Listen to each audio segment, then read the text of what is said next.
warahmatullahi wabarakatuh. Waalaikumsalam. Halo bunda-bunda, selamat datang kembali di channel YouTube Puskesmas Sambeng.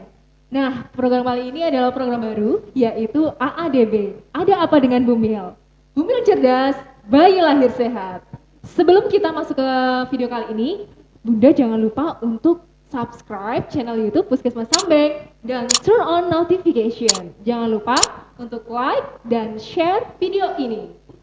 Oke bunda-bunda, perkenalan dulu, saya adalah Dr. Gigi Risa. Saya bertugas di Puskesmas Sambeng.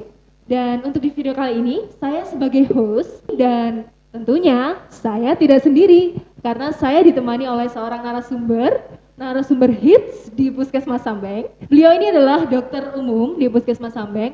Mungkin bunda-bunda yang sudah pernah ke Poli KIA, bunda sudah pernah bertemu dengan beliau. Beliau bertugas di Poli KIA di Puskesmas Sambeng. Nah, siapa lagi kalau bukan Dokter Iin? Selamat siang, Dok. Selamat siang. Assalamualaikum bunda-bunda. Waalaikumsalam, Dok. Apa kabar, Dok?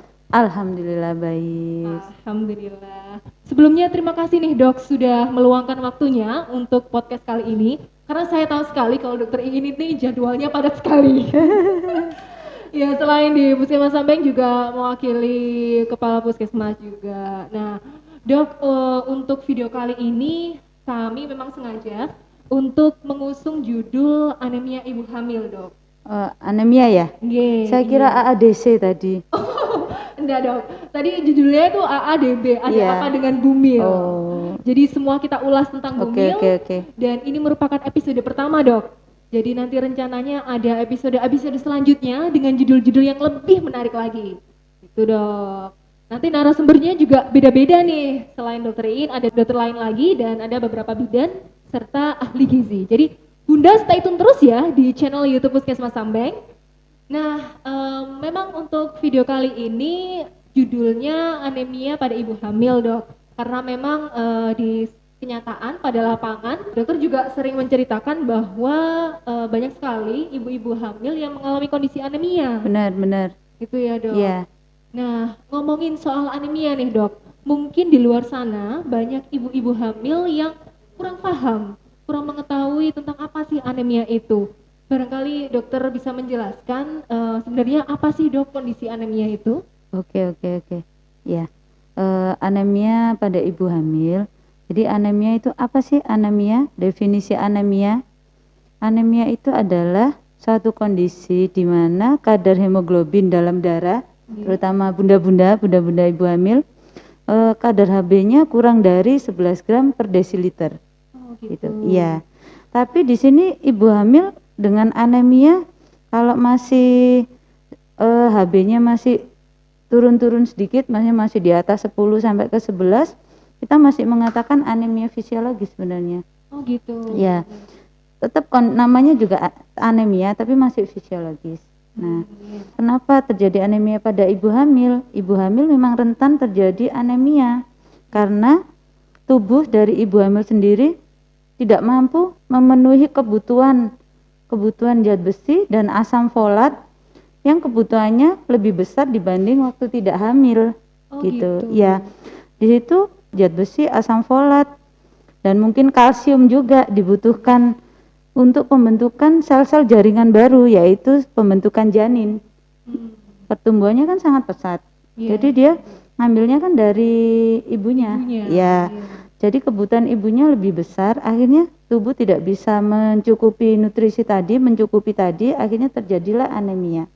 Gitu. Selain dari metabolisme sendiri di dalam tubuh, juga dipengaruhi faktor lain.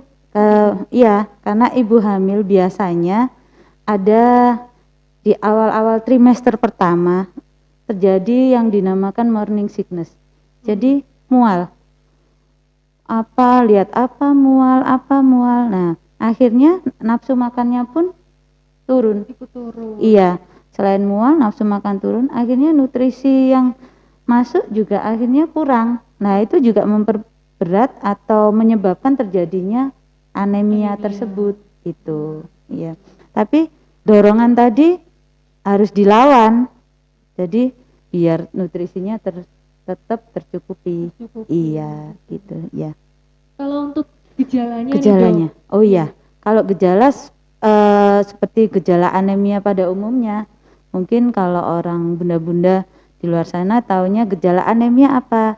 Lemah, letih, lesu. Benar, lemah, letih, lesu karena kita kekurangan ini oksigen di dalam sel, akhirnya gampang terjadi kelelahan, mudah lelah, jalan agak jauh sedikit nafasnya jadi Ngos-ngosan gitu ya, Dok. ngos-ngosan, selain juga ada beban dalam Perutnya. perutnya, Iya. jadi nafasnya pendek-pendek seperti itu. Itu untuk gejala untuk ibunya sendiri ya. Ibunya. Iya.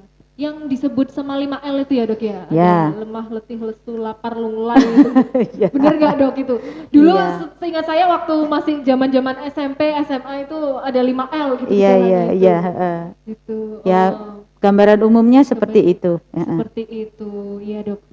Nah, kalau itu tadi pengertian anemia dari Dokter Iin ya.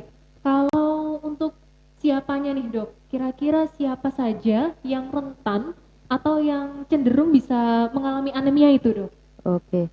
Jadi sebenarnya semua ibu hamil rentan terjadi anemi. Oh, Semua, ya, semua rentan. rentan menderita anemi karena tadi kebutuhan tubuhnya sendiri kan, terus kemudian gangguan asupannya Ya. karena rasa-rasa di awal-awal kehamilan. Oke. Kemudian ada lagi remaja putri. Remaja putri rentan anemi karena mengalami ini menstruasi, siklus Oh, menstruasi, ya, perdarahan. Iya, perdarahan Ya. tiap bulan itu ya, Dok Ya, ya. tiap bulan. Oke. Sebenarnya tubuh ada kompensasi sih kalau habis, namanya menstruasi kan keluar darah. Ya. Banyak darah, banyak yang loss keluar, Keluar, itu iya. juga akan menyebabkan anemi. Nah, kalau asupan nutrisinya bagus, ya nggak akan terjadi anemi panjang, maksudnya nggak akan terjadi anemi terus, nanti akan HB-nya akan kembali normal. Tapi kalau asupan nutrisinya nggak bagus, ya akan terjadi anemi. Makanya sekarang ada program mungkin tambah darah untuk masa-masa ini remaja putri gitu. Kemudian ada lagi pasien-pasien dengan penyakit-penyakit kronis seperti TB, kanker, seperti itu juga akan terjadi malnutrisi. Nah, karena malnutrisi dia gampang terjadi anemi. Oh, gitu. Terus kemudian kalau pada anak-anak biasanya cacingan. Nah, cacingan itu kan mengambil nutrisi dari tubuh. Ya, akhirnya terjadi anemi. Kemudian pada para petani. Nah, para petani itu kan karena ke sawah atau apa. Jadi resiko biasanya tiba-tiba gampang longsrong, pucat, tangannya pucat. Nah, itu juga bisa menyebabkan anemi. Seperti itu. Oke. Kalau itu tadi dari siapa saja yang rentan ya, Dok ya. Lalu kalau untuk penyebab di ibu hamil bisa terjadi itu sebenarnya hanya ada satu faktor penyebab utama atau ada faktor pendukung lain sih, Dok, yang bisa barangkali dari faktor sekitar atau faktor perilaku gitu yang menyebabkan dia itu juga cenderung bisa terjadi anemia pada kehamilan itu. Iya. Selain dari faktor utama tadi memang metabolisme kebutuhan meningkat tadi ya. Faktor-faktor dari perilaku lingkungan juga sebenarnya mempengaruhi juga. Iya. Jadi kayak tadi mual, malas makan, nggak dilawan. Nah, makanya ibunda-bunda harus, ya memang nggak enak sih masnya mual ini, nanti ada makanan-makanan yang bisa mengurangi mualnya tadi. Kemudian mungkin kebiasaan makanan, jadi enaknya cuma makan ini, akhirnya nutrisi gizi-gizinya tidak terpenuhi. Nah, itu juga mempengaruhi juga. Oh iya, betul Ya, sih, Dok. Karena kan ibu-ibu hamil juga kadang-kadang itu karena kondisi keadaan seperti itu jadi pilih-pilih makanan. Ya. Gak terlalu yang banyak nutrisinya, pokoknya yang penting enak aja buat dimakan gitu. Dan sebenarnya seperti itu kan bisa diakali ya, bisa diakali seperti itu. Betul sekali. Nah, Dok, kalau sudah terjadi di ibu hamil untuk anemianya itu, kira-kira bahaya apa sih, Dok? Apakah sampai fatal ataukah ada yang perlu dikhawatirkan dari kondisi anemia kalau terjadi selama masa kehamilan itu, Dok? Ya, benar. Gini, apa yang akibat-akibat yang bisa timbul akibat anemia pada ibu Anemia itu, hamil. nggih. Ya. Jadi anemia pada ibu hamil berarti kan HB-nya kurang. Sedangkan hemoglobin itu fungsinya di dalam tubuh, di dalam darah adalah membawa oksigen ke sel-sel, ya, ke seluruh tubuh. Kalau kita anemia, kebutuhan di dalam kan mesti kurang. Iya. Nah, bisa karena mudah letih, mudah lelah. Jadi kalau menurut penelitian ada sampai terjadi depresi postpartum karena Oh anemia. gitu. Iya, ada yang itu. Kedua bisa terjadinya kelahiran prematur. Oh berpengaruh juga dok itu? Iya, kelahiran prematur ada. Selain kehamilan prematur, bisa juga terjadi kematian bayi di dalam kandungan. Oh sebelum kelahiran Iya, sudah meninggal iya, dulu? keguguran, Keguguran. kasaran. Kalau orang mungkin menyebutnya keguguran. Oh gitu. Kemudian akan berakibat fatal juga kalau ternyata ibu yang menderita anemi mengalami perdarahan pada waktu persalinan. HB-nya akan tambah ngedrop. HB-nya akan semakin ini. Itu yang nanti ditakutkan yang berakibat fatal. Kemudian bisa terjadi nanti kelahiran bayi dengan berat badan lahir rendah. Gitu. Jadi nanti bayinya ukurannya tidak sesuai normal, Ya, berat badannya gitu ya, tidak normal. Terus kemudian bayi yang lahir juga bisa mengalami anemia juga. Oh, jadi gitu dok. Bayi lahir dengan anemi. Iya, karena ibunya anemi, bayinya juga anemi. jadi anemi. Iya. Terus jangka panjangnya kalau memang ibunya anemi, nutrisi janin tidak tercukupi, tadi ya yang sudah saya sebutkan di awal yaitu berat badan lahir rendah, tumbuh kembang bayi pun tumbuh kembang anak ini juga kurang optimal. Jadi tidak optimal. Bayi dengan berat lahir rendah, tumbuh kembangnya akan kurang optimal.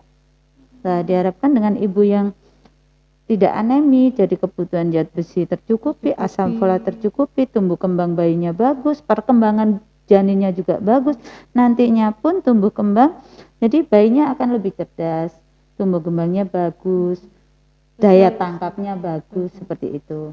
Yang untuk jangka panjangnya, gitu. Ya.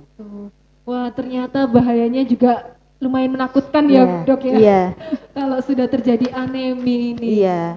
Nah, kalau sudah tahu bahayanya seperti itu nih, dok, langkah apa saja sih, dok, yang bisa dilakukan oleh ibu hamil sebagai pencegahan agar tidak terjadi anemia itu selama kehamilan? Iya. Jadi perlu ditekankan ya bunda-bunda, ibu hamil, metabolisme tubuh, kebutuhan tubuh akan zat besi dan asam folat akan lebih banyak dibandingkan bunda-bunda yang tidak hamil.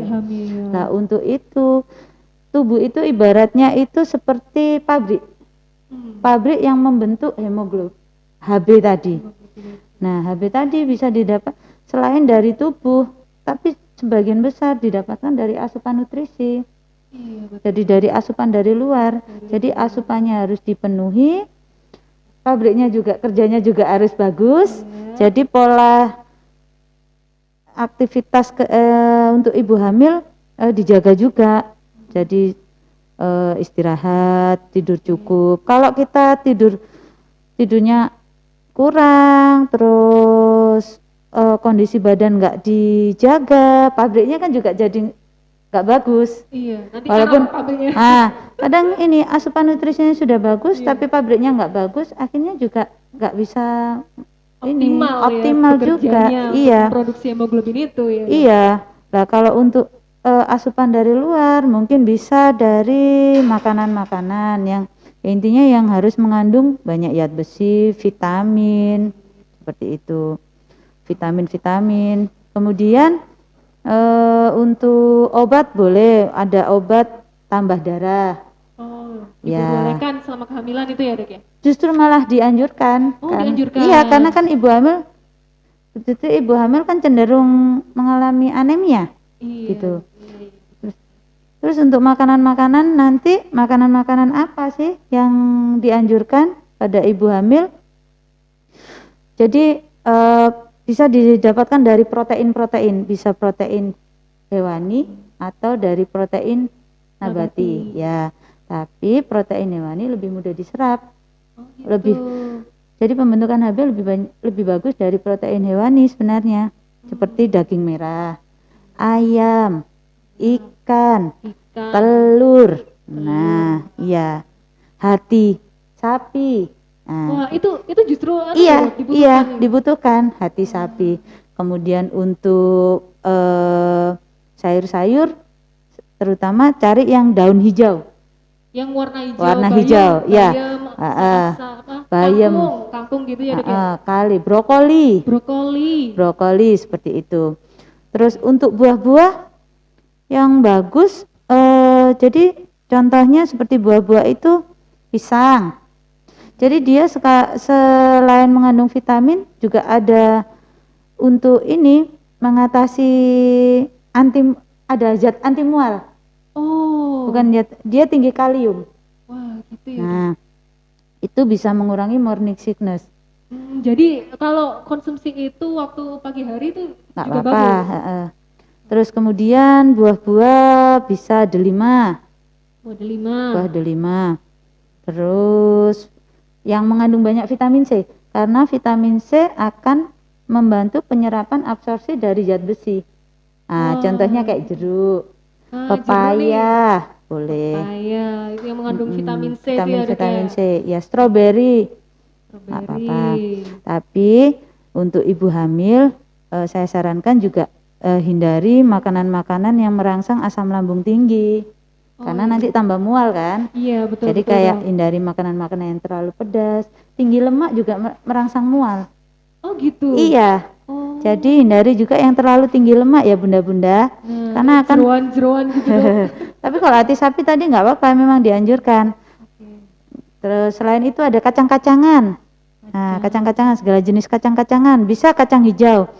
Kacang hijau nanti direbus saja pakai ini, nggak usah dicampur macam-macam. Nanti gitu. Ya. Dibuat bubur mungkin, Dok, atau apa? Nggak, direbus saja. Oh, direbus saja. Iya, direbus. Ya, kasih gula itu juga sangat bagus. Karena dia mengandung banyak vitamin B. Gitu. Terus kemudian bisa dibantu sama susu ibu hamil. Susu ibu hamil kan sudah kaya akan nutrisi-nutrisi yang dibutuhkan ibu hamil. Susu ibu hamil. Susu yang khusus untuk ibu hamil. Kemudian rasanya kan juga lebih segar, kan ada rasa-rasa itu. Betul, jadi Dok. Lebih bisa untuk membantu menekan rasa mualnya. Iya, kalau sudah bisa ini nutrisinya tercukupi, zat besi, asam folat. Nah, nanti diharapkan kalau bisa nggak sampai ke anemi, atau kalau sudah kena anemi, aneminya teratasi dari awal trimester pertama. Nanti jadi bisa mempersiapkan persalinan, bisa mempersiapkan janinnya seperti itu. Gitu. Nah, itu tadi beberapa tips dari Dokter Iin untuk pencegahan ya. Kalau sudah terjadi anemia nih, Dok, kira-kira treatment atau usaha apa yang bisa dilakukan agar tidak semakin parah atau barangkali bisa ke kondisi normal sebelum terjadi anemia, Dok? Iya.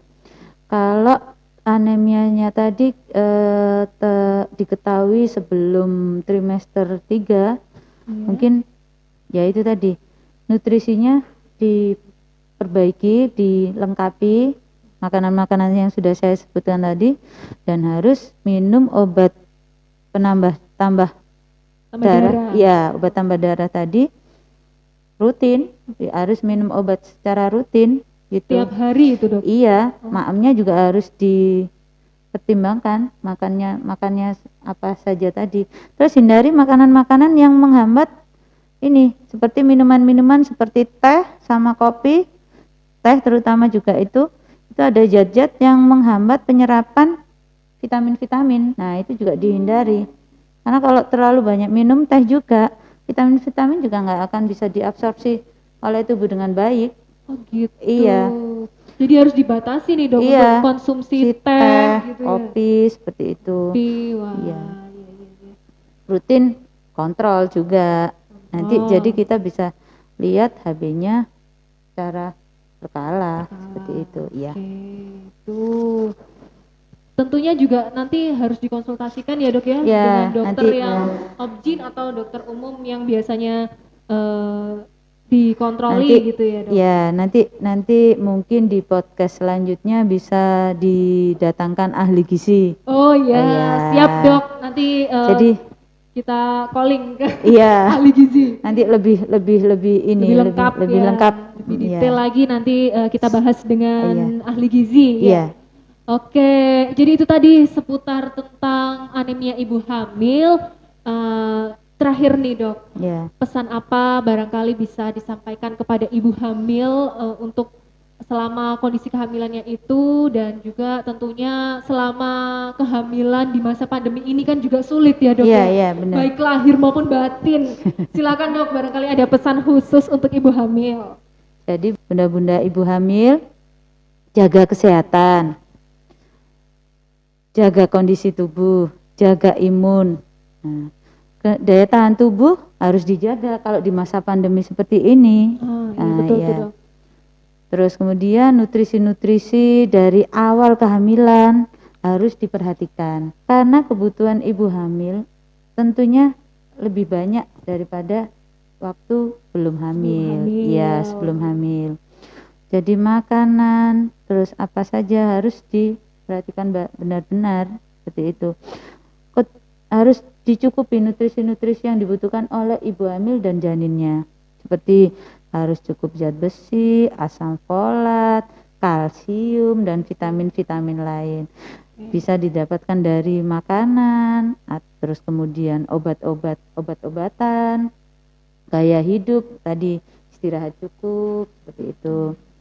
Nah, terus kontrol rutin, jangan lupa ya, kontrol rutin ya. Bisa itu ya, yang harus kontrol ditekankan rutin. itu, dok. Iya, kontrol rutin, jadi kita bisa mengevaluasi dari awal kehamilan, karena kalau ada apa-apa di awal kehamilan, terapinya pun lebih mudah. Terus kemudian bisa dipersiapkan untuk masa persalinan. Kalau ternyata kita diketahuinya masalahnya di trimester akhir, ngejarnya pun juga akan lebih sulit daripada kita nerapi dari awal gitu. Iya. Jadi ya itu tadi. Jadi dari awal rutin kontrol, rutin periksa, kemudian kalau ada apa-apa segera konsultasi ke Bu Bidan atau langsung datang ke Puskesmas, nanti bertemu sama para dokter dan konsultasi gizinya gitu. Oke. Wah, ini obrolan kita sepertinya sangat bermanfaat ini, dok. Terima kasih dokter Iin karena sudah meluangkan waktunya, sudah memberikan informasi materi tentang anemia pada ibu hamil. Ya, semoga apa yang kita sampaikan ini tadi, kita sharing sebagai sharing waktu untuk video ini bisa bermanfaat untuk ibu hamil. Amin. Khususnya di wilayah Puskesmas Sambeng juga ya. Semoga bunda-bunda yang sedang mengalami masa kehamilan tidak terjadi kondisi anemia ini, semoga sehat selalu dan semoga persalinannya lancar nanti bunda-bunda. Dan jangan lupa untuk tetap mematuhi protokol ya bunda-bunda, meskipun bunda-bunda kontrol ke puskesmas atau ke klinik, tetap harus melaksanakan protokol kesehatan dengan mematuhi 5M. Menggunakan masker, mencuci tangan, menjaga jarak, menghindari kerumunan, dan menghindari mobilitas. Oke, saya Dr. Gigi Risa dan Dr. Iin pamit undur diri. Terima kasih. Assalamualaikum. Sampai jumpa Bunda.